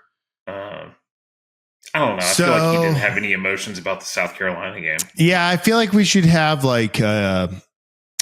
We shouldn't tell the viewers this or the listeners this or however you're absorbing this. If you don't view it, you should go to YouTube and view it. But I feel like we should have like a top 3 takes of the weekend. And it doesn't necessarily mean they're the most important, but how they impacted us the most. My wife's 9 months pregnant. I've like had a series of people want coaching lately, and I stacked them all up on Saturday. And the moment I knew I did it, I was like, I'm going to miss some of this game. And I was like, you know what? Whatever. Like, this is what it is. I'll watch it later. So I joined the game late in the third. And my phone was not on D&D because my wife could message me at any moment and be like, I'm in labor. And so it's just blowing up about how we're going to beat Alabama. So then I go in and we're like missing the field goal to take the lead. Maybe it was early fourth actually that I finally got it. And then I watched the end of the game. It was brutal. Like it was like, I don't even know. And then it's like you get the ball with a minute left. And my brother Jordan and I have always said, like, why can't we just ever be a team that like gets the ball with a little bit of time left and goes down and scores? And we do. Nick Harbor, 1 foot inside the goal line. And I'm like, you got to be kidding me. We got this. Yeah. And then we miss a 2-point, which I kind of was like, I know we're going to miss a 2-point, but then we get the onside kick. Dude, it was And I dropped on my knees and I was like, God, you blessed me with a baby, but what have I done? Like, I wasn't even going to try to watch this game. Like, what if the onside kick for me, pun intended, was the kicker. I'm like, why do I deserve this? Yeah, that was a tough game. It was as someone who didn't care about either team. Yeah, but you do care, but you do. For the sake of me. For your health and sanity, yeah, I cared. And it was I was watching it with an Alabama fan, and I was rooting against them, so that was fun. But that was a fun game, man. Between that and then I guess my highlight of the weekend was probably that's tough. That Tennessee-Florida game was a lot of fun, but I think the surprisingly Oregon, very surprisingly, the Oregon Ohio State game, I thought was. I think we all texted at the same time at the very end. Wow, what is this dude doing? What a bonehead play. What? Yeah, just run again. I think that game was probably my favorite. Yeah, and then I stayed up way too late watching Colorado. I did feel like they were pretty harsh on day. Ryan Day for not knowing that the clock was going to be running after that one penalty, but then none of the announcers really could grasp whether well, we're not really sure why the clock was running, but it was. But Ryan Day should have known, and I'm like, oof, that was kind of tough. But yeah. I guess that's why you get paid the big bucks, though. You're supposed to know that the clock's going to be running in that situation, and you're getting paid millions. Well, the conspiracy theory is that Oregon, the coaching staff, put 12 men on the field on purpose. No. Did you say conspiracy theory? Yeah. So in South Carolina, we just call that an observation. An observation. Well, because if they did, then it took off 4 seconds, which is kind of a genius move. So you trade 5 yards for 4 seconds out of the 10 seconds. I mean, it was the same thing. Thinking like that. I don't think they're thinking that, and I would use South Carolina, Alabama as another example. Alabama could have just ended that football game without scoring. By taking it, yeah, could have been over. I don't fault those guys for that. You're in the moment, you're going but yeah, the Ohio State game I felt bad about. I dislike Ohio State a lot. Oh, I think we all do. Sad Ohio State fans after Ohio State lost. I just love the camera pad and the guys wearing in Ohio they probably call them cowboy hats, but it's like an Ohio State cowboy hat. Of course and they do. A Buckeye necklace and a Archie Griffin jersey, and half of his face is painted, and he's just sad. And I'm just like, yes. So I have my brother's brother-in-law that has kept up a lot of tabs with our pregnancy, which I've appreciated it. And he went to the Ohio State. And I remember being he's probably 9 years older than me. He's significant. So I'm 9 and he's at the Ohio State. Okay. But he's all our home stuff. And I just remember this guy actually cares about football. So I'm watching the game. They throw the long pass and I text him because he had just texted me the day before, any luck with the baby? And I'm this guy cares about me. I know he cares about the team. So I'm the Ohio State. And then they bomb. And he's like, are you trolling me? And I was no, I actually thought you were going to win. But workout. Yeah. It was a wild day. Tricky. A couple overtime games too. So all around, man. Yeah. Just LSU is overtime. LSU, Ole Miss. Always love seeing Ole Miss lose. Love seeing Ole Miss lose. Also love seeing LSU lose. So that was tough. Yeah. I wish they both could have lost somehow. I don't know. I felt weird, and my client Michael Buckley would be mad, but I was rooting for Florida, and I felt really weird. And Diana was like, "But you like Rocky Top, you like all the Tennessee stuff." I'm like, "I do, but I also like more SEC teams with more losses." Yeah, that's all this is about. Hey, man, couple weeks we got South Carolina A&M coming up. I was telling Grant, South Carolina's coming off a bye at home. playing A&M. That's tough to win against tall grass. There it is. I was waiting for it. But South Carolina's defensive line, man, like I just am impressed. Stout. The Alabama game was just so South Carolina because it's just like there's like 10 times in that game where you could have won the game. Yeah. But no, I mean, what I said after the Kentucky game was like, hey, if this is what our defense is, then we can be in any of these games. Mm-hmm. Do I expect us to win them all? Yes, but no. But like we can play football, right? Like we're gonna be in games. That Alabama one was rough though. Did you guys see the photo of Beamer like sitting on like the big empty bleachers with like the fans blowing on them? Like this like iconic photo that's been like all over every Gamecock forum. Okay. And it just says like hope. That's what kills us. Is that tougher than the LSU one? I think so because you can only blame yourself. Yeah. In the LSU game, you can blame the ref and actually have an argument, not like arbitrarily blame the ref. I thought that was tougher. And like, I don't know. I honestly, I didn't think we'd beat Alabama because I thought that there's no way they lose 2 in a row. Like they get upset twice in a row. Yeah. Right. That was my thought. Whereas like I actually, after beating Kentucky, I was like, oh, we got LSU. Yeah. Like we got it. Hey, there's still an option on the table for 9-3. That's no easy games in the SEC is like what it's really shaking out. Except for Vandy. Hey. Oh, wait. Yeah, exactly. Exactly. This is crazy. I love it though. And next week, Georgia, Texas. This will be fun. Oh, man. Where's that at? Texas. Yeah. It's rough when the stars tonight are big and bright. I saw see a video of Kirby Smart pushing that player. No. It was like the Mississippi State quarterback was like ran out of bounds on the sideline, and Kirby Smart was like complaining to the ref. And like I don't think he was thinking. I don't know exactly what happened, but it just the optics, it just looks like he just like pushed a player out of the way.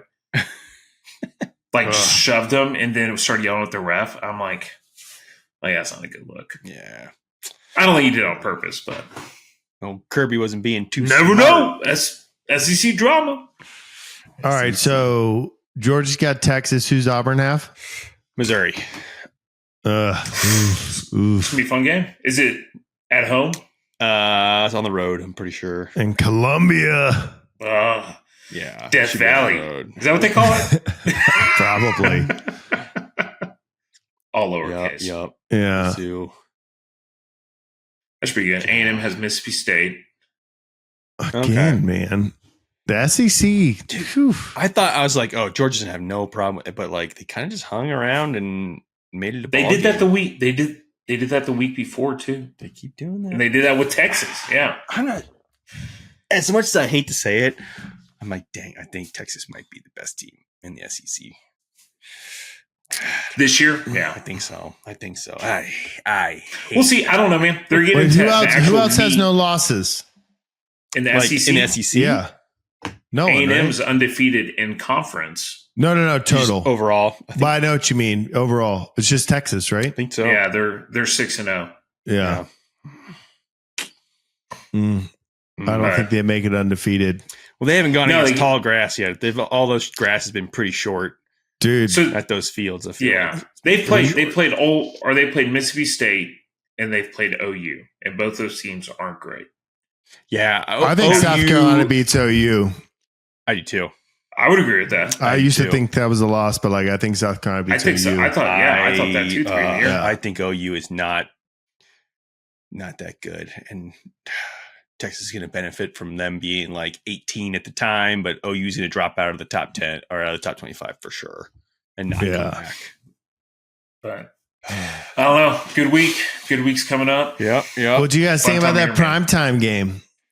I didn't see any of it. Jeff fell asleep.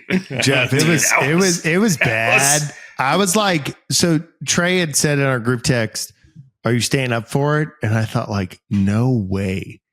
And then Diana fell asleep on the couch. And like when you're sleeping pregnant, that doesn't happen often. So it's like, well, this is good. Yeah. And then you have like LSU game going. You have like all these other games ending. And now all of a sudden I'm in the third quarter of the Colorado game. And then I sent Trey a photo of me wearing prime glasses and a cowboy hat, which we just call hats here. And I'm like, well, I can't not wear this. And I sent Trey a selfie. So Jeff, when you were didn't responding, send a photo. You didn't send a photo. You I sent sent like 10. 4. No, you were on the first one, Jeff. I was awake and then for you one didn't of them. respond. And then I was like, oh, he's asleep. And so I just started texting Trey. And every time they did something that was prime, I just sent a photo. And then I was like, why do I care about this team so much? And then I was like, because the gold on their helmets looks incredible. It did look and good. like, I love that Marshmallow's there or whoever was. Like, I was like, I love the fanfare. Like, this is incredible. And then at one point in the game, they were like, sold out crowd here in Colorado, 59,000. And I was like, wait, what? Oh, Like, yeah. It's like, it's a high school here in Texas. Yeah. Yeah, dude. It was a good game. I thought they were going to win that one. You see what you want about the reason I think Colorado's fun to watch is because every game Is insane. Like the Baylor game, they threw a Hail Mary to win it. You know what I mean? Or tie it. I can't remember. It's just all of them are just like, there's something that's going on. I don't know. They're fun to watch. It's entertainment. It's good entertainment. Yeah. Big entertainment guy. And let's see. Boise State's and running Army back. Navy still undefeated. Army Navy still undefeated. Both in top 25 now. Yeah, I saw your message about not liking Army, or not necessarily not liking Army, but not liking them as a top 25 team. And I think they could be in top 25, but they like keep popping up in these like, well, Army's undefeated, so they're a playoff contender. And it's like, oh yeah, that's what it was, playoff contender. I agree with you there. No, they're not. I will say I love to see it. Yeah. Like, it would get embarrassed. no, not necessarily not necessarily playoffs, because then they go and get embarrassed and then it's a joke. But I do like seeing like the military academies. Yeah. Oh do yeah. well. It's like when those teams are good, it's good for college football. Yeah. It's fun.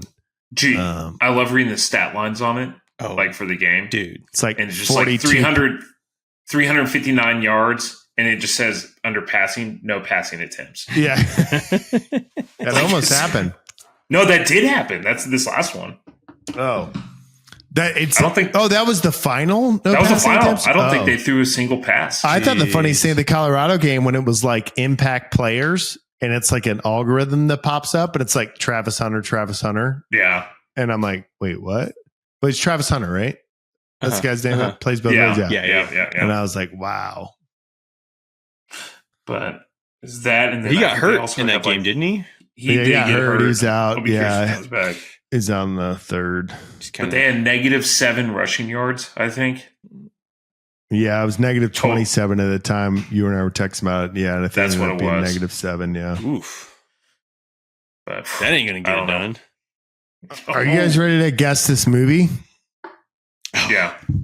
Or do we have any other hot college football takes? I was just going to talk about Nah. Boise State running back racked up another 200-yard game, just taking care of That dude's business. impressive, man. Dude, Love it. I love it. Okay. What's this movie? Or Okay, I guess I'll give you hints yeah. because I gave you the worst ever. It's a horror movie. Okay. It's a horror movie, and it is from the early 80s.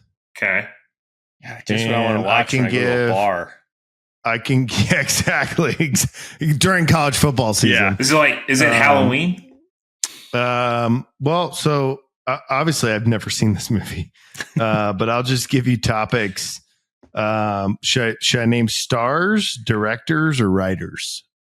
Not writers. Yeah, not writer. That will not help. That will not narrow Do it down stars at all. The- Dude, who's in it? Who's The in name I don't even know if I can read. Heather O'Rourke, it? Craig T. Nelson, and Joe Beth Williams.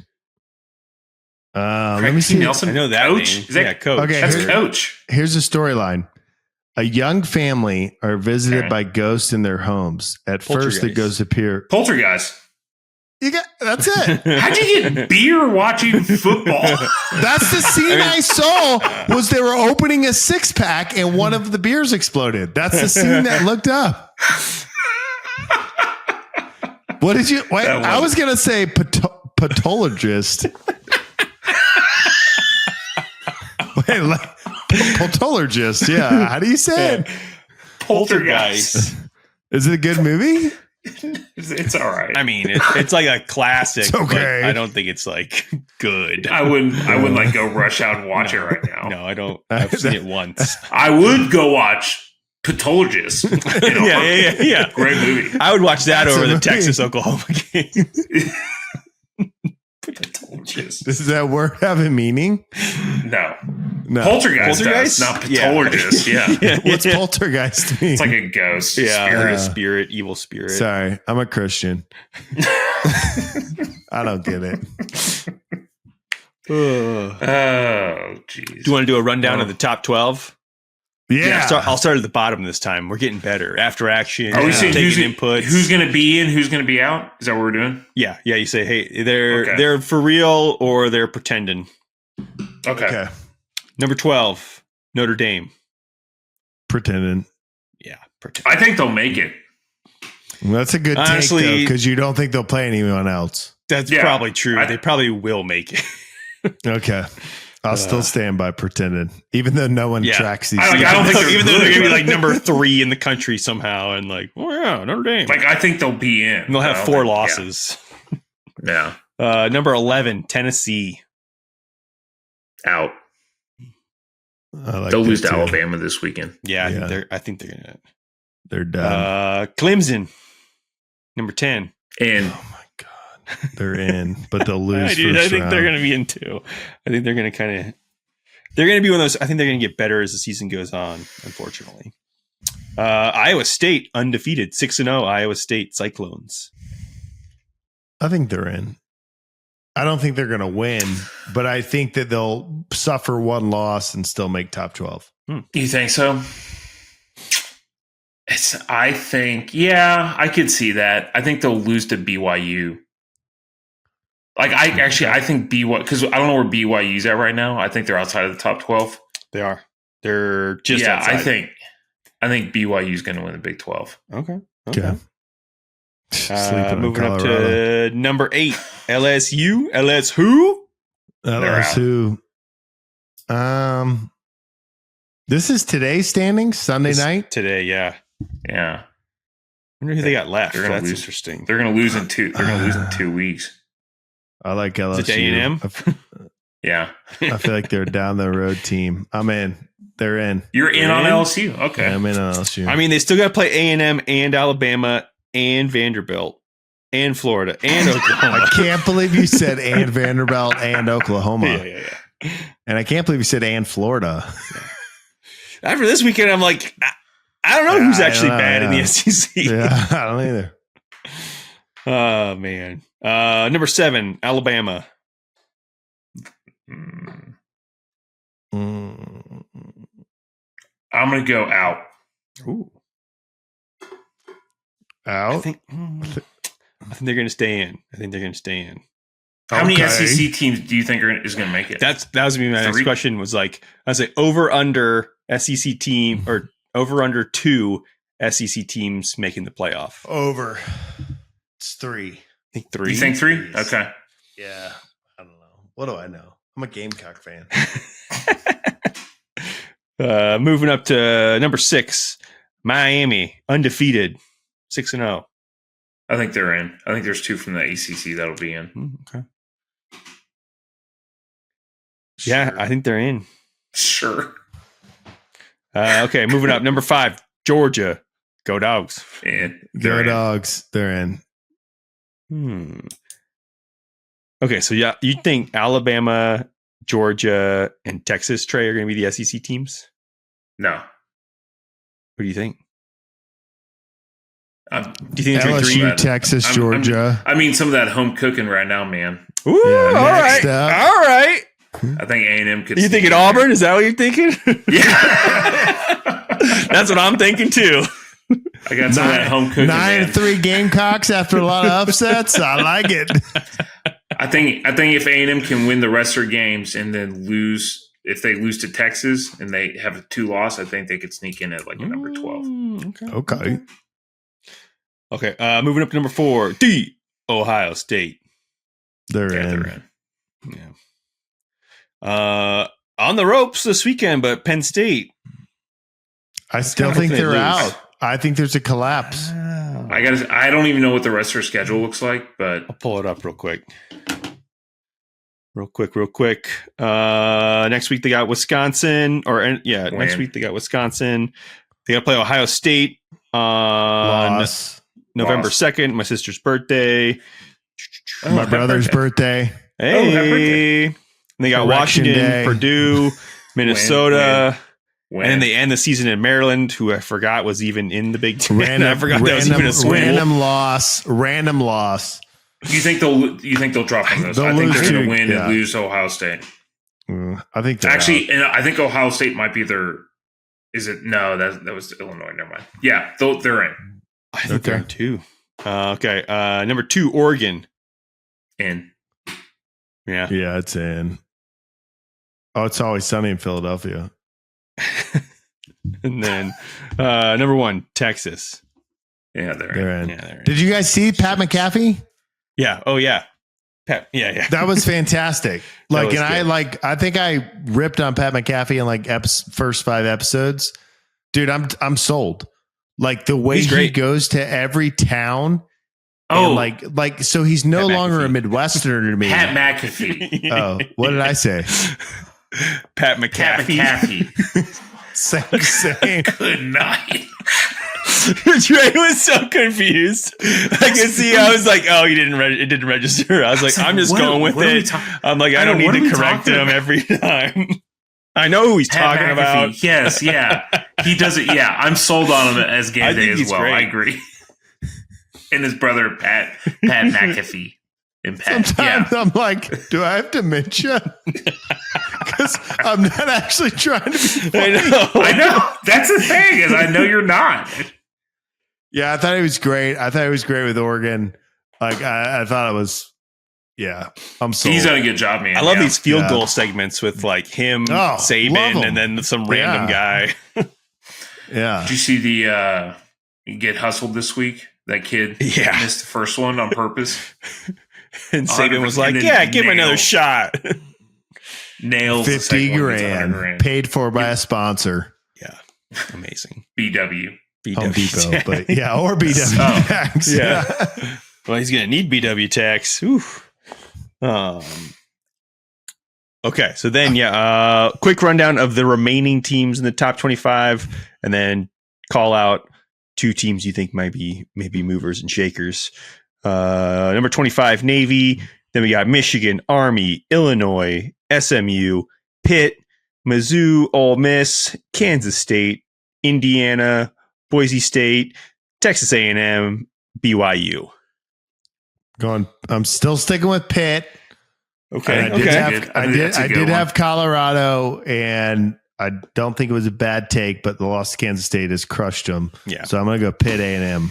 Ooh. I think BYU's steamrolling people right now. Yeah. And A&M, obviously. A&M's not like they were looking good. If I'll be curious. I cautiously optimistic is how I would put it right now. Yeah. So if they come out and steamroll Mississippi State and look really good, then Have you looked It's gonna be outside fun. tonight? say what? Have you gone outside tonight?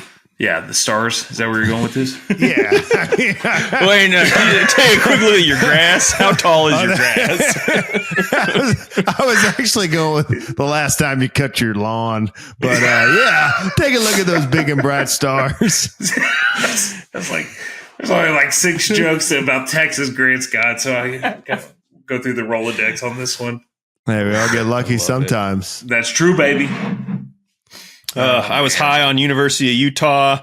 I was drinking that red Kool-Aid, and yeah, they got smacked on Friday night by Arizona State, right? Yeah, That was a fun game. with their Ooh. starting quarterback coming back and throwing 3 picks. Oof. I'll text you the link that I got, and it's so there's college football or some sort of football every night until Thanksgiving, right? Oh snap! It's a link of what channel it comes on and what time it is. So I'll text it to you. My goodness. Put it in the show notes. My wife is gonna be furious. She's like, "You're watching football all day?" And like I turned on what was the game? I guess would it have been the Oklahoma or Ohio State or Oregon game? Like turned on, she's like, "What? There's another game?" I was like, "Oh, it's going all day." She's like, "How can you watch all this football?" That Mormon Kool-Aid. Hey. We just call that Brigham Young where I'm from. Delicious. Gotta love it. Oh man. I think we got a all-star episode here Oh yeah. that we got to bring in for a landing. I have think we do too. one quick hitter topic. Don't worry, Trey. Oh, saved round. Your Ninja blender is still working great. Fantastic. I've been doing the PMs. Made a protein shake prior to coming on this episode. So hey, it is working great. It's I'm good. happy that the Ninja Blender's still going well. Yeah. Still going strong. That's all I got. But doing save rounds. Alibis. Bring this Man, thing I in for guess- a I don't know landing. I don't know if we got I think we might have missed it on when we were doing the rehearsals earlier, but what to expect when you're expecting, man. We got another baby on the 16th. Oh yeah. Yeah. way. And then so do we. Yeah, what's your due date? February 4th. February 4th. Just all the babies. Love Yeah, it. man. It's A lot of babies. Yeah. So many babies. Coming out of the woodwork. Yeah. I'd say it's pretty okay. That's okay. It's okay. Okay. Okay. But You seem ready, Trey. I'm ready when you are. Hey, this ain't like SpaceX where they can just land a rocket with nobody driving the thing. We got Trey bringing in for a landing, nice and soft. Oh, let me get this thing landed. What episode are we on? 042. 042 of the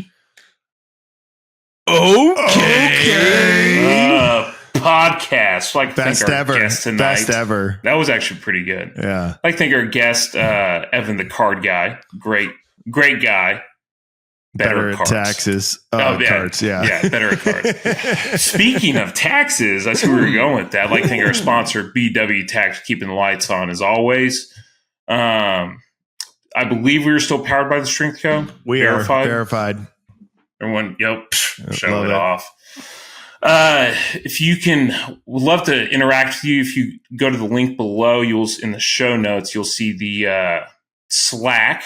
Go ahead and join that Slack. Come talk to us there.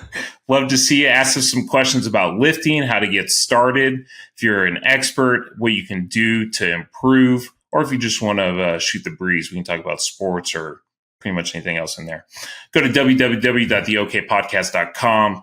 Find all the social media links there. Give us a like and subscribe. And go to YouTube. Give us a like and subscribe there if you just want to see our faces and what we look like. Coach, I miss anything? See you next time.